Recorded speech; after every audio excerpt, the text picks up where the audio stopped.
मेरे हस्बैंड नहीं थे। मैं अपने बच्चों की माँ और पिताजी मैं ही थी। बड़े मुश्किल से मैंने अपने बच्चों को पाला था और वो एक स्त्री होने के बावजूद भी एक स्त्री का अपमान किए जा रही थी।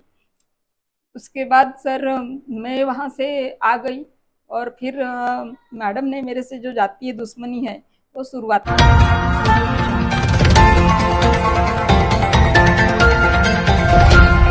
महाराष्ट्र के मुख्यमंत्री को महाराष्ट्र की लाडली बहना की कितनी चिंता है ये आपने चुनाव के पूर्व देखा। और हर लाडली बहनाओं को 1500 रुपये मदद के रूप में दिया जाएगा ऐसी घोषणा की। और काफी महाराष्ट्र की लाडली बहनाओं को जो है 1500 रुपये मदद के रूप में मिला। पर वही कई ऐसी महाराष्ट्र की लाडली बहना है जिनके साथ जो है गैर व्यवहार किया जा रहा है, ऐसी भी खबर आपने देखी। आज मैं आपको ऐसी एक महाराष्ट्र की लाडली बहना की खबर दिखाऊंगा। और आप देख रहे हो न्यूज प्रभात मीडिया और मैं हूँ आपके साथ महन लिल्लारे। अगर किसी की कोरोना काल में नियुक्ति होती है, आपने देखा कि कोरोना काल किस तरह था। कोरोना काल में अच्छे अच्छे लोग काम पे नहीं जाते थे, काम करने को डरते थे। पर कोई महाराष्ट्र की लाडली बहना ने अगर कोरोना काल में काम किया हुआ है तो उनका सत्कार हुआ है, उनको काफी इनाम मिला है। पर आज उनको इनाम नहीं मिला है, उनको सजा मिली है। आइए सजा किस तरह मिली है, क्या मिली, उनसे ही जानने का प्रयास करेंगे। अच्छा, आपकी नियुक्ति जो हुई थी किस बेसिस पे हुई थी और कब हुई थी? सर मेरी नियुक्ति हुई थी 1/9/2021 को, जबकि कोरोना काल चल रहा था। मुझे कंत्राटी बेसिक पे लिया गया था और मेरे तरफ रिकॉर्ड का काम दिया गया था और मुझे मानधन मिल रहा था 6,000 रुपये। और उसी पे मैं अपना उदर निर्वाह कर रही थी। उसके बाद में सर ये सब कुछ अच्छा ही चलता गया। मतलब 2 साल तक के सब कुछ ठीक ठाक था। जब मैं एक दो नांगे भी मारती थी तो मेरा 1 रुपया भी नहीं कट रहा था। ऐसा कम से कम 2 से ढाई साल तक के चलता रहा। लेकिन उसके बाद में एक दो अधिकारी आए गए, सब कुछ ठीक ठाक था। मेरा पेमेंट जो है मुझे हर महीने मिलता था, इसलिए मैं अपना घर वगैरह चला के अपने बाल बच्चे दोनों पाल रही थी। वैसे मैं एक डाइवोर्स औरत हूँ। मेरी 2 लड़कियां हैं। मेरे पास में खुद का घर नहीं है और दोनों लड़कियों को उनका माता और उनका पिता बन के मैं खुद उनको पाल रही हूँ किराया के घर पे। और अभी जो आगे भी है तो सब कुछ मुझे ही करना है मेरे बाल बच्चों का। तो सर हुआ ऐसे कि 2023 में मैम आई। मुझे 6,000 रुपये मिल रहा था। मैंने मैम को अप्लीकेशन करी। 1/9/2023 में अप्लीकेशन करी कि मैम मैं किराए से रहती हूँ, 2 बच्चे हैं और 6,000 में मुझे नहीं परवड़ रहा है, थोड़ा सा आप बढ़ा के देते तो बहुत आपकी मेहरबानी हो जाती। मैम को भी अच्छा लगा और मैम ने 2,000 रुपये सर मुझे बढ़ा के देने की ठहराव रखी कि आपको ठीक है, मैं 2,000 रुपये बढ़ा के दूंगी। 1/10/2023 से आपका पैसा जो है 2,000 बढ़ के मिलेगा। बट सर हुआ ऐसा कि करीब पैसे बढ़ाने के बाद के महीने से मुझे 7 महीने 2,000 रुपये नहीं मिले। सिर्फ 6,000 ही रुपये मिलते गए, जबकि मिलना चाहिए था मुझे 8,000, लेकिन सिर्फ 6,000 ही मिल रहे थे। मैंने मैम को बहुत बार रिक्वेस्ट की कि मैम मुझे आप बढ़ा के देने वाले थे, आपने बकायदा प्रशासक साहब के साथ में सही किए हो और ठहराव दिए हो, ओरिजिनल ठहराव है मेरे पास में और आपने आज दिखाए हो। आपको सभी मैंने बातें क्लियर की थी कि मैम ऐसी ऐसी प्रॉब्लम है, मेरे मिस्टर नहीं है, ये सब बातें, और आपने मेहरबानी भी की, लेकिन आप क्यों नहीं दे रहे हो। मैंने 2-4 महीना वेट की, फिर 7 महीने हो गए तो मैंने मैम से रिक्वेस्ट की तो मैम ने मुझे उत्तर दिए कि मैंने ऐसी ही लिख दी थी, आपको मेरे को देना नहीं है, मैं नहीं दे सकती, नगर परिषद में पैसा कम है। तो मैंने बोली कि मैम आपने तो बोले थे कि दूंगी, लेकिन 2,000 क्यों नहीं दे रहे हो। इसके बावजूद उनको मैं बार बार रिक्वेस्ट करती गई, लेकिन मैम मुझे धुतकारती गई, उल्टा बोलने लग गई कि ये भीख क्यों मांग रहे हो मेरे आगे में। मैंने बोली मैम मैं भीख नहीं मांग रही हूँ, अधिकार का मांग रही हूँ, क्योंकि इसके पहले भी सबका पगार 3-3, 4-4 हजार रुपये बढ़ चुका है। बट मेरा ही ऐसा है कि मैं एक कर्मचारी थी, लेकिन मेरा ही 2-2.5 साल से पगार नहीं बढ़ा था। तो मैम ने बोले कि आपको जो लगता है आप वो कर लीजिए, लेकिन मैं आपको 2,000 रुपये बढ़ा के नहीं दूंगी। मैंने साइन ऐसे ही मार दी थी। फिर उसके बाद सर मेरे पास में जो ठहराव था उसकी कापी लेके और एक अप्लीकेशन करके मैंने एक अप्लीकेशन नगर परिषद में दी, आस्थापना विभाग में। दूसरा एप्लीकेशन मैंने तहसीलदार ऑफिस को दी, तहसीलदार कार्यालय में। और तीसरा एप्लीकेशन मैंने कलेक्टर ऑफिस में दी कि मैम ने जो बोले थे कि 2000 बढ़ा के दूंगी, लेकिन नहीं दे रहे हैं, मेरे साथ अन्याय हो रहा है।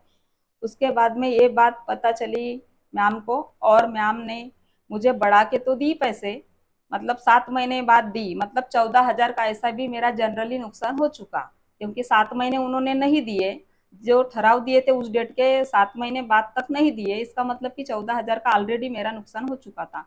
उसके बाद में वो 14,000 तो मैंने मांगी नहीं, लेकिन फिर उसके बाद में मुझे उनने देना चालू किए, क्योंकि इन पे प्रेशर आया था तहसीलदार का और कलेक्टर ऑफिस से, इन पे प्रेशर आया था कि आपने दूंगी बोले और नहीं दिए, तो ये आपका चुक रहा है कहीं ना कहीं, वो औरत सही बोल रही है, क्योंकि आपका और कुमरे साहब का साइन, प्रशासक मतलब प्रशासक का साइन और सीओ का साइन ऑलरेडी उनके पास में अवेलेबल है। तब से मैम ने मेरे पीछे गुस्सा करना चालू कर दी।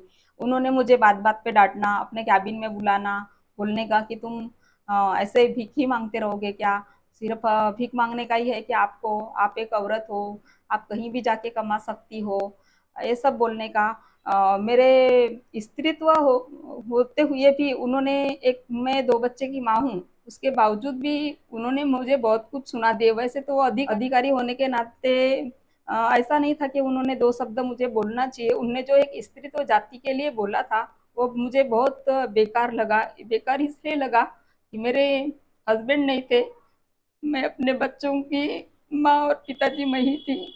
बड़े मुश्किल से मैंने अपने बच्चों को पाला था, और वो एक स्त्री होने के बावजूद भी एक स्त्री का अपमान किए जा रही थी।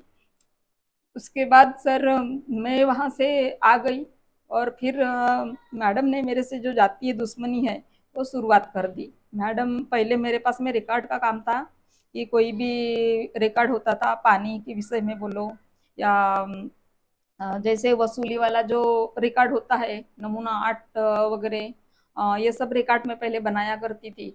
लेकिन मैम को मुझसे घृणा निकालना था, दुश्मनी निकालना था, और इसीलिए मैम ने मुझे क्लोरीन युक्त हानिकारक वाला जो एसिड होता है, मतलब पाउडर होता है, ब्लीचिंग पाउडर, उसका काम मेरे तरफ में दे दी। मैं वो काम 6 महीने रेगुलरली करती रही सर। उसके बाद में सर मैं आर फैक्टर पॉजिटिव पेशेंट हूँ। इसके पहले भी डॉक्टर चटर्जी जैसे हॉस्पिटल में मेरा इलाज हो चुका है, लेकिन कहीं से भी मुझे आराम नहीं लगा, क्योंकि आर फैक्टर आराम करना बहुत मुश्किल होता है, मतलब कि घटिया बात है।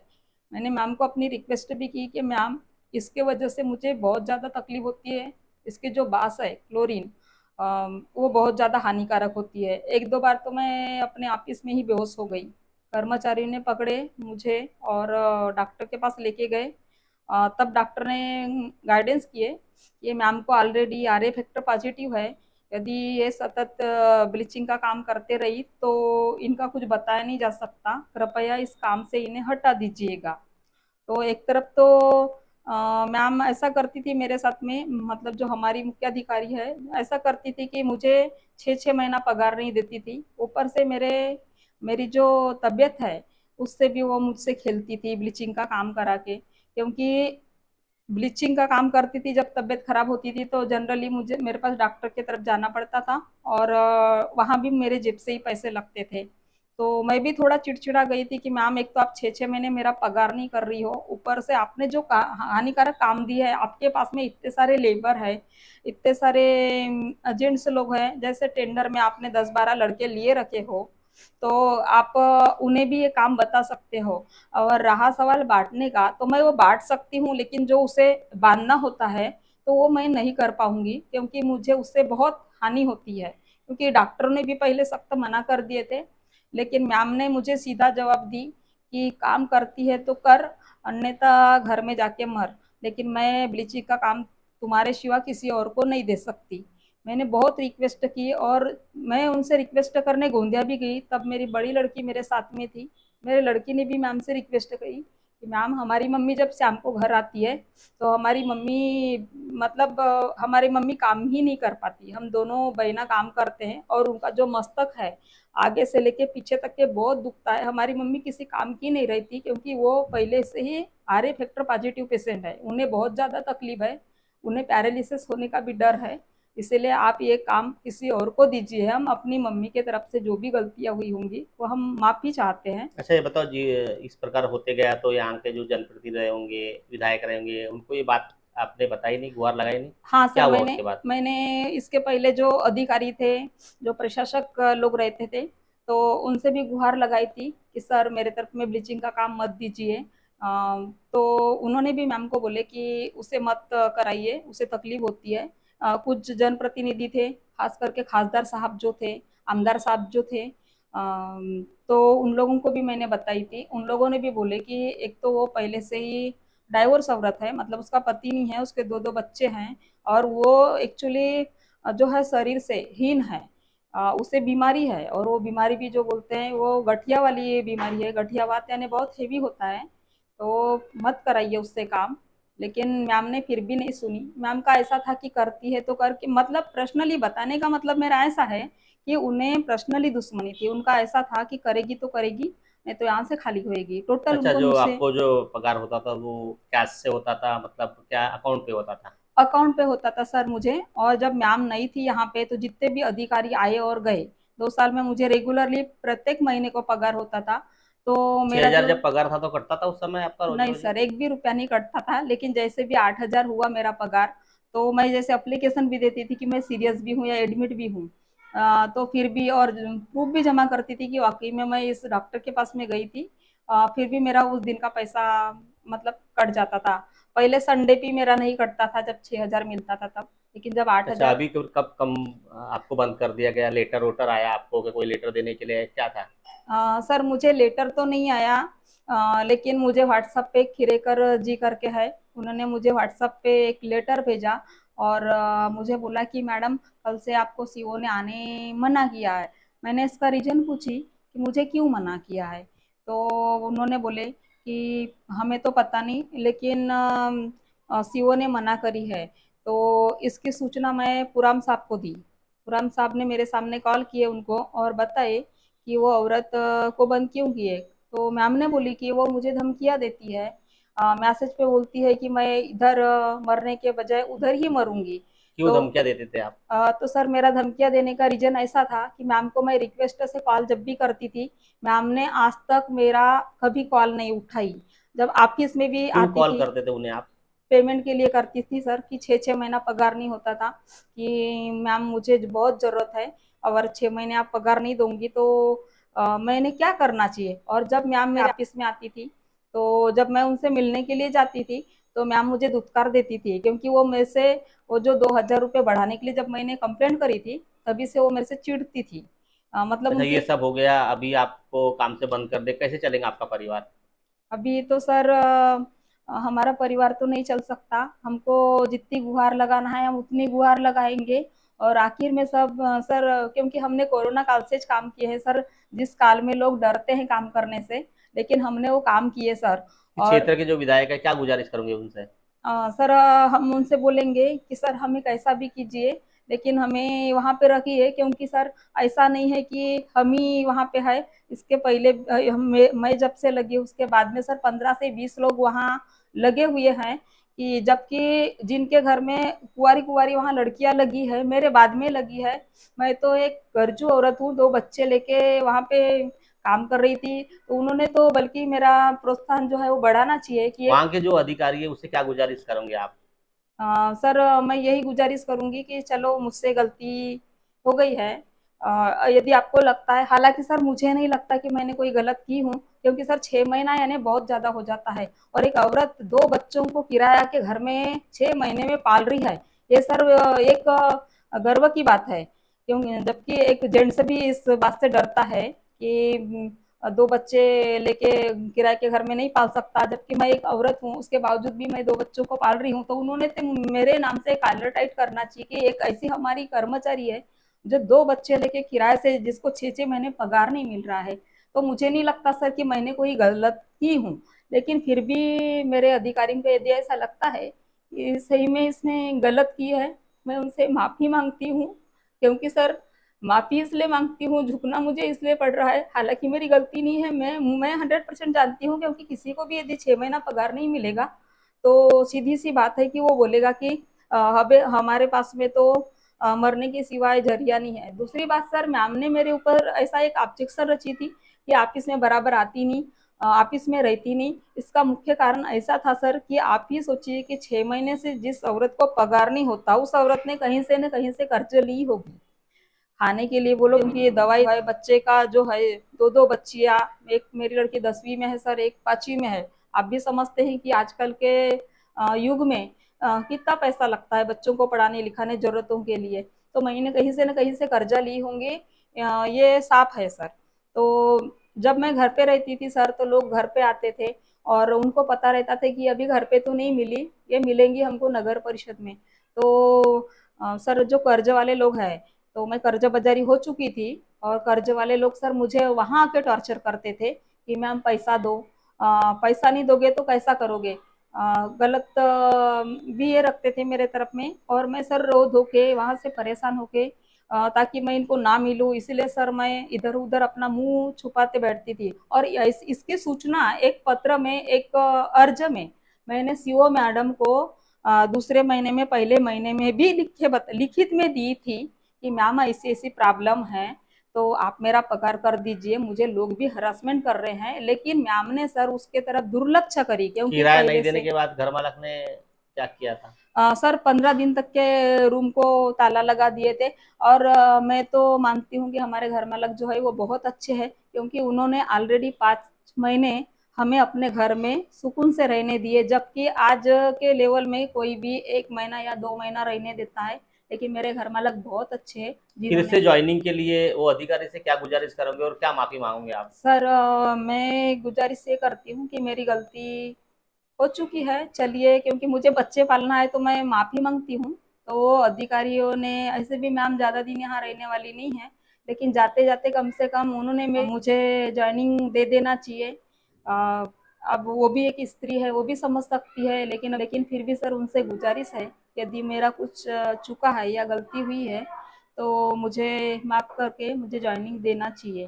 कल चल और के ज्वाइनिंग अगर नहीं मिली तो आगे आपकी भूमिका क्या होंगी? सर यदि मुझे जॉइनिंग नहीं मिलती है, तो अभी उन्होंने मुझे जब लेटर दिए तो अचानक से दिए, ऐसा लेटर किसी को भी नहीं दिया जाता, 2-3 महीने पहले सूचित किया जाता है। और 3 बार लेटर देने के बाद में, शोकॉस निकालने के बाद में उन्हें सस्पेंड किया जाता है। हालांकि मैं कंत्राटी कर्मचारी थी, लेकिन सर मुझे 120 दिन से ज़्यादा हो चुका है, मतलब मैंने आगे आपको अगर जल्दी से नियुक्ति नहीं दी गई तो आगे भूमिका क्या होंगी? हाँ सर, मेरी भूमिका ये होगी कि मेरे पास तो अभी ना हस्बैंड है, ना अदर कोई जरिया है, ना खेती है, ना मकान है। तो सर मेरे पास में मरने के सिवा कोई जरिया नहीं है। तो मैं मरूंगी तो नहीं सर, क्योंकि चित किए गए हैं, मेरे बच्चे हैं। यदि मैं मर गई तो मेरे बच्चों का कौन होगा, क्योंकि हस्बैंड तो है नहीं। पिछले 10 साल, 12 साल से मैं अपने बच्चों को मैं ही माँ बाप करके पाल रही हूँ। मुझे यदि नियुक्ति नहीं दी गई तो मैं दोनों बच्चे लेके, मैं स्वयं ही नहीं, मैं अकेली ही नहीं, बल्कि नगर परिषद के सामने बकायदा सबको मतलब सूचना पत्र देके आमरण उपोषण का पत्र दूंगी, एसपी साहब को दूंगी, माननीय जिलाधिकारी को दूंगी, तो माननीय। देखिए क्या कहते हैं, लाडली महाराष्ट्र की लाडली बहना किस प्रकार इन्होंने आप बीती बताया हुआ है।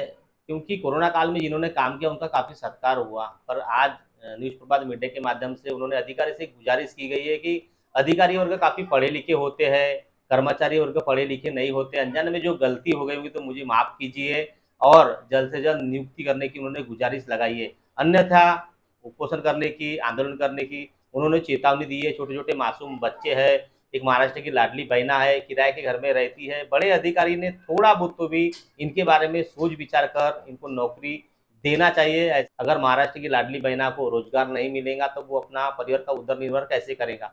एक बार कोई रोजगार अगर मिलता है तो वो काम करता है व्यवस्थित और अपना परिवार चलाता है, पर इनको अगर निकाल दिया गया तो इनका परिवार का उदर निर्भर अभी कैसे होगा? ऐसा प्रश्न निर्माण हो रहा है कि पीछे काफी समस्या का सामना करना पड़ रहा है। इन्होंने गुजारिश की गई है मुख्य अधिकारी से, जो भी अधिकारी उनसे, तो जल्द से जल्द इनको नियुक्ति देने की गुजारिश अब पूरी होती है नहीं होती। इस क्षेत्र के विधायक से भी इन्होंने गुजारिश की गई है कि जो भी गलती हो गई होंगी अधिकारी मुझे माफ करे और जल्द से जल्द महाराष्ट्र की लाडली बहना को नियुक्ति दे, अन्यथा आमरण उपोषण की नौबत भी आ सकती है। अब खबर प्रकाश होने के बाद शासन प्रशासन, इस क्षेत्र के विधायक, जिन अधिकारी ने इनको जो है नियुक्ति मतलब रद्द की गई है, वो अधिकारी क्या भूमिका लेते हैं आगे देखने वाली बात होगी। अब आपकी समस्या तूफान की तरह सरकार तक। न्यूज़ प्रभात मीडिया।